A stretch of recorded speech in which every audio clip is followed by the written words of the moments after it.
back to Crafting with Kay. Today's video, I will be putting someone's name on a lab jacket. I got a request to do a lab jacket, and I've already made the watermark. I could not find my grid to save my life. So wish me luck, and I hope they're happy with their jacket. Let's just jump right into this video.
Okay guys, here you have it.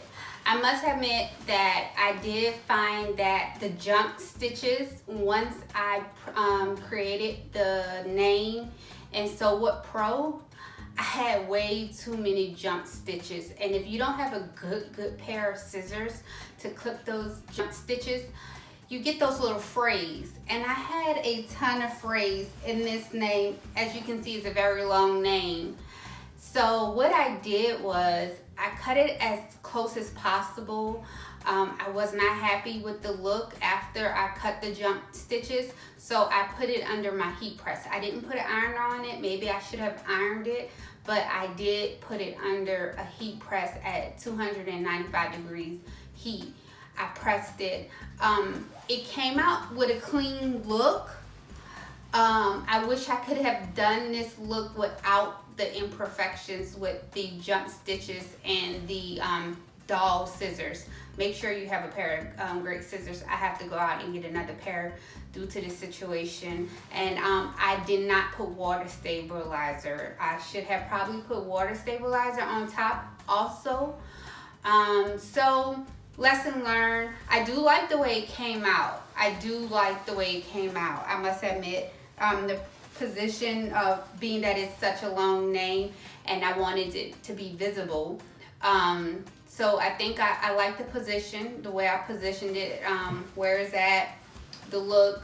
So there you have it. And if you like this video, please remember to thumbs up, subscribe, and until next time, bye guys.